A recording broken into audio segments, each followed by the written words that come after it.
जयपुर के city palace में 5 दिवसीय रुद्र वीणा फेस्टिवल का कल समापन हुआ।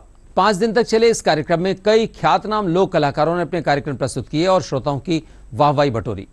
रुद्र वीणा वैदिक काल से ही भारतीय संस्कृति ताने बाने का हिस्सा रही है और वर्तमान में बहुत कम कलाकार इस राजसी वाद्य को बजाते हैं।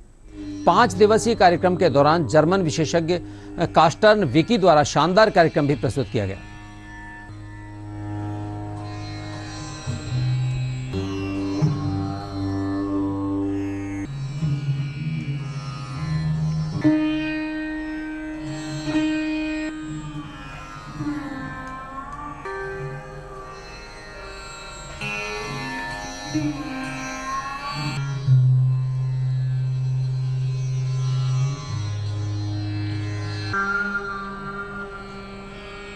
ये 5 दिवसीय रुद्र वीणा फेस्टिवल है। इस फेस्टिवल में मतलब जितने भी इंडिया में रुद्र वीणा के प्लेयर हैं, हमने उनको सबको इनवाइट करा और हर रोज़ इसमें नए नए सेशंस हुए। जैसे इसमें हमने मेकर्स को भी इनवाइट करा जो रुद्र वीणा बनाते हैं, उस पर भी डिस्कशन हुआ, उनसे बातचीत हुई। हमने युवा कलाकारों को भी इसमें मंच दिया, जिसमें 10 साल का बच्चा जिसने रुद्र वीणा प्ले किया, 10 साल, 15 साल और 20 साल।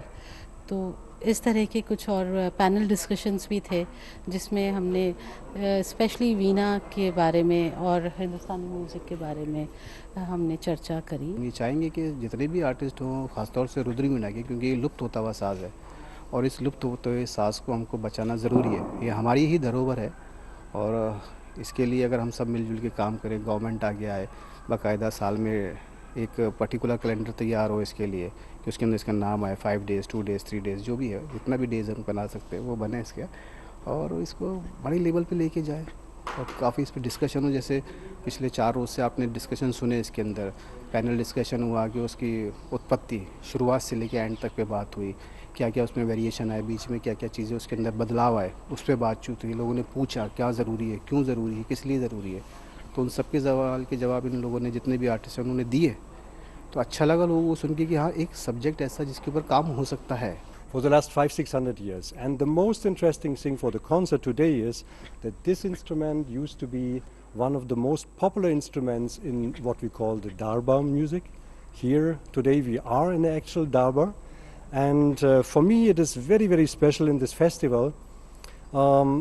The ancestors of my Guruji, Padma Bhushan Ustad Asad Ali Khan Sahab, one of them used to play here for the Maharaja in Jaipur in the middle of the 19th century. His name was Ustad Raja Bali Khan Sahab. So for us it is a really great honor, pleasure, and we are very thankful that this is possible today to play. And this is a very special festival to celebrate this, one of the oldest instruments of the Indian classical music. Often we call it also the mother and the queen of Indian string instruments.